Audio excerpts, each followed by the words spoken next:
अपक्ष खासदार विशाल पाटलांना भाजपमध्ये येण्याची ऑफर भाजप नेते चंद्रकांत पाटलांकडून खुली ऑफर देण्यात आली आहे। राजकारणात नेहमी वर्तमानावर चालावं लागतं असंही चंद्रकांत पाटलांनी म्हटलंय। जिल्ह्याच्या विकासासाठी विशाल पाटलांनी विचार करावा, तर चंद्रकांत पाटील यांची ऑफर म्हणजे आपण चांगलं काम करत असल्याची पोचपावती असल्याचं विशाल पाटलांनी म्हटलं। मात्र आपण भाजपसोबत जाणार नाही अशी प्रतिक्रिया खासदार विशाल पाटील यांनी दिलेली आहे।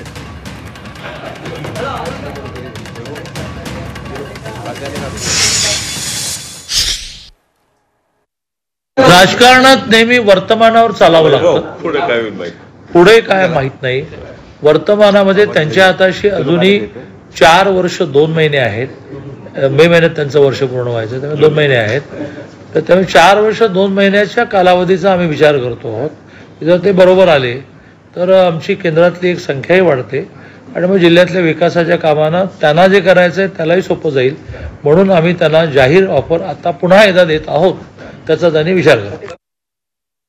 आणि कदाचित माझ्या कामाची पद्धत आवडल्यामुळे चंद्रकांत दादांनी तशी ऑफर दिली असेल। एक राजकीय विचार आमचे वेगळे जरी असले तरी जिल्ह्याचे ज्येष्ठ ते आज पालकमंत्री आहेत, राज्याचे ज्येष्ठ नेते आहेत, ते जर आपल्याला अशी ऑफर देत असतील तर कदाचित आम्ही आमचे काम चांगले करतोय असं एक पोचपावती होईल। मात्र असा कुठलाही विचार मी केलेला नाही। आणि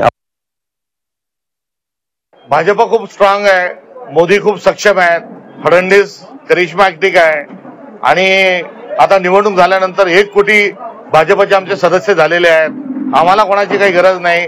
अशा कितीही वल्गना या भाजप करत असली तरी ती पुरती घाबरलेली आहे।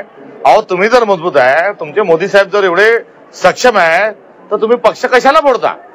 कशाला दुसऱ्या पक्षातल्या खासदारांना आमदारांना आपल्याकडे वळवतात?